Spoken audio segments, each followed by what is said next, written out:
What is up, everybody? How you doing today? My name is David Franco, and welcome back to another video where I'm going to be responding to your best and worst.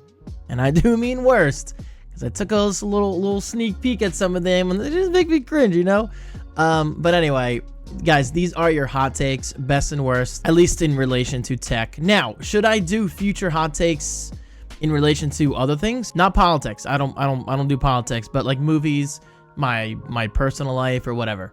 Let me know. All right, we have a lot to get through, and quick note, this is pretty distracting, isn't it? It's just part of my hoodie. Wait, I think it comes out. It came out. Okay, so let's jump into the hot takes, guys, and for today's video, I'm just gonna do these split screen formats, if you will, because, well, it's a little less editing for Davey boy, so it's a win-win, right? All right, so I posted on both X and Threads saying, I think I'm ready to make another video responding to your hot takes in tech. Reply to this post and I'll be sure to feature yours. Let's get controversial. I know I just said controversial. Weird. All right, we'll get back to Threads in a second. But yeah, surprisingly, I actually received like 5 responses on Threads, whereas with last time I received 1. Threads, more like deads. Okay, so first up, and I'll try to get through them all as quickly as possible. This one comes from Games Rated. Nintendo makes great games and consoles, but their online service is the worst in the industry, about 20 years out of date. I completely agree.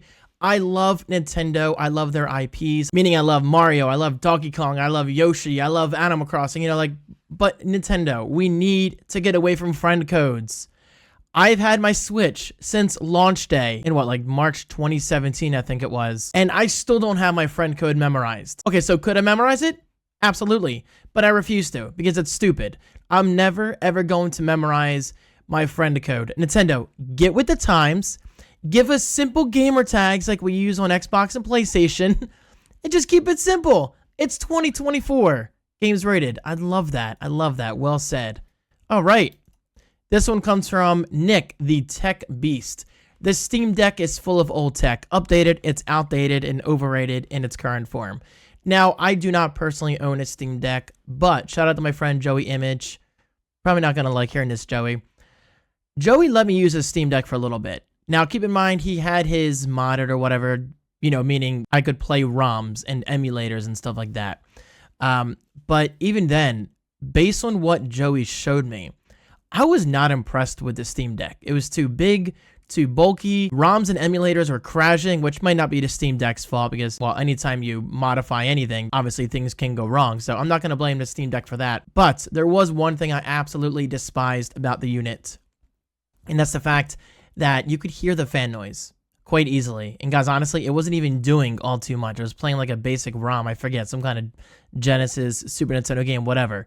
But if I'm holding a handheld console and I can hear the fan noise, you immediately lose my interest. So as of right now, the Steam Deck does nothing whatsoever to impress me. I see why people love theirs, but I have very, very high standards when it comes to product design. And as of today, the Steam Deck is not even close enough to making me want to buy one. Sorry. Mike, a physical Apple store is a horrible shopping experience. Apple tried too hard to be different, but in turn made everything more complicated than needed. What? Seriously? Mike. I'm sorry, that's just a stupid thing to say. Microsoft tried retail. Dell tried retail, right? I'm pretty sure. Gateway tried retail, but Apple continues to absolutely kill it in the retail experience. Now, the only thing I don't like about the Apple Store experience is employees feel a little too helpful, which is probably a good thing for most average consumers, but I don't really consider myself to be an average consumer because at the risk of sounding snobby, I sometimes know more than the employees do in the Apple Store. I'll just say that because I'm the kind of person who checks 9to5mac.com every day. I follow Apple news incredibly closely. So the only thing I don't like is that they're a little too helpful, but that's not really a bad thing. But to say a physical Apple Store is a horrible shopping experience, why? And they're trying to make everything more complicated than needed? Anytime Apple has ever helped me at an Apple store, they've been incredibly straight and to the point. What? Like, I'm not even reacting like this just to get a reaction out of you. Like, this is a horrible, horrible hot take. Absolutely terrible, and probably the stupidest thing I'm going to read today. But then again, your emoji has a thumbs down, so that just kind of shows the attitude that you possess. It is what it is. Good luck in life. Nerd Tanti, aka Regina. I probably said that wrong. I'm so sorry. I love my Asus ROG Ally. I can do everything with it. I use it as a PS5 remote player, play Xbox games on it via Game Pass and Steam games. Okay, so I personally have not used the Asus ROG Ally, or Ally. Probably Ally, because it's your friend, right? But you kind of lost me right here. Remote play. Whether it's PlayStation 5 or Xbox, or anything for that matter, I'm not a big fan of cloud gaming or streaming in general, unless I just really quickly want to test out a game to see if it's something I like. Because me as a hardcore gamer, and yes, I consider myself hardcore, I'm quite competitive and serious these days. I hate losing. Yeah, I play for fun, but I also play to win. Anytime there's even a remote, no pun intended, hint of input lag, you immediately lose my interest. I will never, ever get into remote gaming and cloud gaming until it's absolutely perfected. And of course, I want to make it clear, I am by no means dissing this device. I'm sure it's great for what you want it to do, but I have yet to find some kind of portable PC remote player for PlayStation, Xbox, whatever, that truly, truly impresses me. Maybe, just maybe that day will come. Dylan Savoy says, the tech behind cryptocurrency and NFTs will change the gaming industry forever and for the better. I disagree. Cryptocurrency is quite complicated to the average person, and NFTs are dead. Ollie. And guys, this is a hot takes video. I respect your opinion, so I expect for you to respect my opinion, even if they are harsh. Oliver Miles 96. Although it's a great console, Ollie, I love you. The PS5 is the ugliest looking Sony has ever released. Okay, maybe not the ugliest looking. It's better looking than the PlayStation 1 in my opinion, but I will agree. It is by no means an impressive looking console. It's a very impressive console from a technological perspective, especially the DualSense controller. I love all the technology that Sony crammed into the DualSense controllers. But in terms of overall design, and guys, I'm a big design guy. I love design. Just making sure I'm recording here. The PS5 is absolutely ginormous, and even the new slim model is way bigger than it should be. Honestly, I think Sony should just go back to the days of the PlayStation 2 or try to even mimic what Microsoft is doing with the Xbox Series X and Xbox Series S. Just give us a simple rectangle. That's all we need. Because the fact that you have to find a place in your entertainment center or your desk or wherever to actually fit the PlayStation 5, that's an issue. That's an issue. Ollie, you are my favorite person of today. Thank you so much for your support. Excellent point. Gabe, Drop Dead Gabe says, I like battle passes and actually really enjoy grinding them as long as the game itself is fun. I agree. I don't hate battle passes because if anything, it's kind of like an extra layer on top of a game to keep playing towards something that you want to accomplish and or achieve. The only time I don't like battle passes is if it's a battle pass that costs money that has some kind of pay-to-win element, such as a gun in Warzone, which thankfully that's not really ever the case. I think it may have been the case a while ago. I'm not sure. But typically speaking, battle passes just add a layer of fun. And for those who hate battle passes, I have great news for you. Nobody is ever forcing you to buy a battle pass. Just enjoy the game at its core value. Gabe, I like you. Rain is back. This one I was thinking about in the car because I read it before I left my house today. And kind of makes me mad. Rain says, I honestly think the Apple Vision Pro flopped launch because of the price. The Apple car would probably be a Tesla competitor. That I completely agree with. Xbox might not be so hot this upcoming console launch. Unfortunately, I have to agree with that, even though I'm an Xbox fanboy. And shout out to the last video. It was great. Hashtag I want my Apple Touch Bar keyboard. Okay, so I'm going to focus on this first part. Rain says the Apple Vision Pro launch was a flop. With all due respect, unless you work for Apple and you can physically see the launch day numbers, nobody can actually say the Apple Vision Pro launch was a flop. We don't know the numbers. You don't know the numbers. So to say something is a flop is incredibly unfair to Apple. And hey, if anything, for something that's costing at bare minimum $3,500 plus tax, plus accessories, all that stuff, it seems to be selling pretty well. If you go to apple.com right now, the soonest you can get one, I think, is late February, early March, which granted isn't that far off. But considering how expensive the device is, there's a lot of buzz around it. There's a lot of interest. Now, with that said, will the Apple Vision Pro be a flop in the future? I don't know. That nobody can predict right now. It's way, way too early to tell. But to say the launch was a flop is incredibly unfair and one-sided. But Rain, obviously I respect you. I respect your hot take. And man, that is a hot take. I mean, especially coming from me, an Apple fanboy, I'm always going to defend Apple when I can. Ren says, let's talk about how everyone hates electric cars, especially Tesla. That's a harsh word to use, everyone. I don't like when someone says everyone hates this or nobody plays this game. Guys, we need to stop using these collective descriptive terms because Tesla is, as far as I'm concerned, the best-selling EV in the world. I think a lot of people just hate Teslas because, how do I say this without sounding snobby? Why is iMessage trending? Hold on. Apple won't have to make iMessage work with other messaging services. Good. Apple's iMessage avoids EU's digital market. Good. Apple won't be forced to open up iMessage. Good. The EU needs to start minding their own business. Seriously. Anyway, man, that's a whole other video. Obviously, I'm thankful for the whole USB-C thing, but EU, seriously, back off. Back off. Apple is an American company. Let Apple do things the way they want to do them, all right? They're a $3 trillion company for a reason. That's a whole other video. Anyway, yeah, I think people just tend to hate Tesla because it's the most popular EV company out there. They hate Tesla because they don't own a Tesla. It's like how people hate on the iPhone, Android users usually, because they don't have an iPhone. So it's fun to hate something that's big and popular, and I will never understand that mindset. It's a very flawed way of thinking in the world. But Ren, thank you. Daniel Morgan. Apple charging $200 to upgrade from 8 gigabytes to 16 gigabytes of RAM on their MacBooks should be a criminal behavior. 16 gigabytes should be the standard in 2024. I completely agree, Daniel. Now, in the defense of Apple, as far as I'm concerned, since M1, M2, M3, all that stuff is a system on a chip and SoC, in theory, based on what I've read and heard on YouTube, 8 gigabytes of RAM on a Mac kind of performs like 16 gigabytes of RAM would on Windows.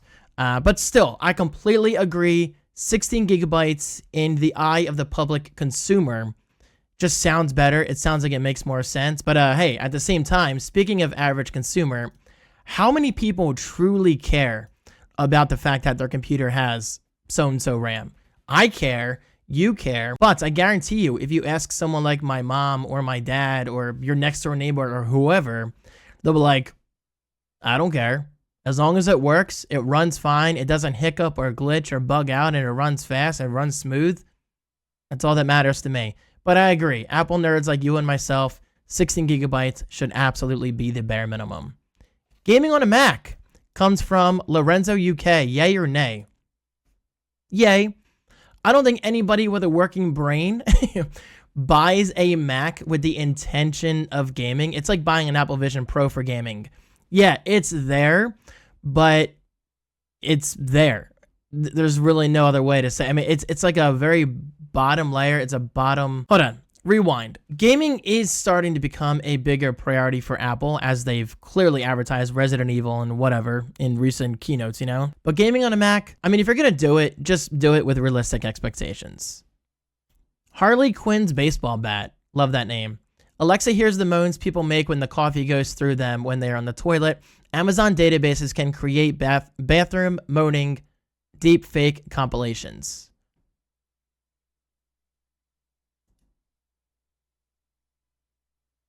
I don't know how to respond to that. I mean, I do poop a lot. Is she really listening to me? Now I'm concerned. Ooh. Ari says exactly what Daniel says. Apple's base Macs with 8 gigabytes of RAM should have been phased out years ago. I agree. I completely agree. Okay, I accidentally closed Threads because I'm an idiot. So let's go back to Threads and see what people are saying here. 5 replies. Owen Doel? Do well. No, you do well. This is one I keep thinking about. Command-C and Command-V for copy and paste does not actually save any time. Like if my hand is already on the mouse and I move the cursor to the text box, I should just right-click and hit paste and not have to remember to use the keyboard. Apps that force the keyboard method threw me off, and it's inconsistent which ones force it and which ones don't. This is completely, I don't really consider this a hot take. This is more of like just a complaint about tech. I don't know about, I mean, okay, first of all, Owen, that's actually a good point. I mean, sometimes people like using the mouse, but me, I consider myself to be a power user to an extent, to the point where when I'm editing in Final Cut Pro, it's always my goal to touch my trackpad as least as possible because I'm just so used to keyboard shortcuts. So it's definitely quicker to copy and paste. Check this out. So yeah, I'll highlight this, you right click, then copy, then paste in. Yeah, I get it. But I always do this, Command-T, V. And that's just how I do things. Also, you have to keep in mind, continuity between Apple products is absolutely huge. Seriously, I use this probably every single day. I can't imagine not doing this. So I am always copying and pasting over the network, meaning when I want to copy an entire paragraph or something, you know, from my iPhone to my MacBook or maybe even eventually the Apple Vision Pro, then I can. That is huge. That right there is an absolutely huge time saver. Example, I'm always having to copy and paste account numbers for my checking account on Chime or whatever because I'm signed up with a ton of services. And it's so much easier to copy and paste from my iPhone to my MacBook than constantly glance back and forth. But I get what you're saying. I just don't agree with it from my perspective. Donation Gabriella just says nice. Thank you. Thank you. Catgirl Eva, or Eva. Probably Eva, right? My hot take. People are using Apple Vision Pro in public, think they're just flexing on people. Meanwhile, they're just making themselves look like pretentious twats. Also, if you operate your motor vehicle while using your Vision Pro, you deserve to get into an accident. This I agree with because you're just playing with death there. But keep in mind, anything you've been seeing on social media, like that person using the Apple Vision Pro on the subway and they're doing this, that's fake. That's not a real video because you cannot type that fast using the keyboard within the Vision Pro based on all the videos I've watched. It's more like a, you know, peck, peck, peck or whatever. I don't think they're really flexing. I mean, if somebody has something they enjoy, then allow them to show it off. Just because you have nice things doesn't mean you're flexing on people. But at the same time, I get what you mean. Example, I was brought up to not really show off things I have. For instance, shout out to my friend Chris. When I got my new PC case or whatever, or a new video game years ago, I would never immediately take a picture and send it to him because I don't want to make it seem like I'm bragging. But this is an unfair assumption because not everybody is flexing, you know? And I'm just going to say this. It's like saying I bought a Tesla. Well, I didn't buy it. I leased it. I leased a Tesla just to take it out and flex it on people. No, I use it because I genuinely love that car. It's just so much fun to drive. All right. I am blessed, says gaming. It's not really a hot take, but well, we're going to end it with Ellie. Ellie says, so a piece of tech that I had throughout high school was the PowerBook Duo 230. This is an ancestor to what we now know as the MacBook Air. It was the second in a line of subcompact notebooks without any kind of optical drive. It featured a full docking station, which added a keyboard, mouse, and monitor. You could also get the docking station, which featured different ports, like to hook up a printer, monitor, SESI, also known as SCSI, etc. I firmly believe this line revolutionized the subcompact laptops. I don't know. This was before my time, to be perfectly honest, and my first Mac ever was the 17-inch PowerBook G4 that I got on September 15th, 2004. Yes, I'll never forget The date. Yes, I'm an Apple nerd. I'm proud of it. I don't know how to respond to this, but I will focus on this, the whole docking station thing. It is interesting how Apple never really explored the market of a docking station, but that could be interesting for Apple to explore possibly in the future. For example, Samsung, I believe, allows you to dock your phone on your monitor, and in theory, your phone turns into a computer. I would really enjoy seeing something like that from Apple. Maybe not a physical docking station, but treating your iPhone or your Apple Vision Pro or your iPad as the docking station, thus maybe transforming your monitor into something more useful. Anyway, guys, there you have it. Those are the hot takes. We had some good ones today. Hopefully you guys enjoyed. This was a lot of fun for me to record. So if you guys want to keep seeing me do this, let me know and I'll do just that. And of course, for that to happen, you need to follow me on X and or Threads, both of which are linked right below. And also, don't forget, I am now selling merch over at davidfran.co/shop. Go check it out. I appreciate your support. All right, guys, thank you so much for watching. I hope you enjoyed today's video. I hope you're staying safe out there, and I'll talk to you soon.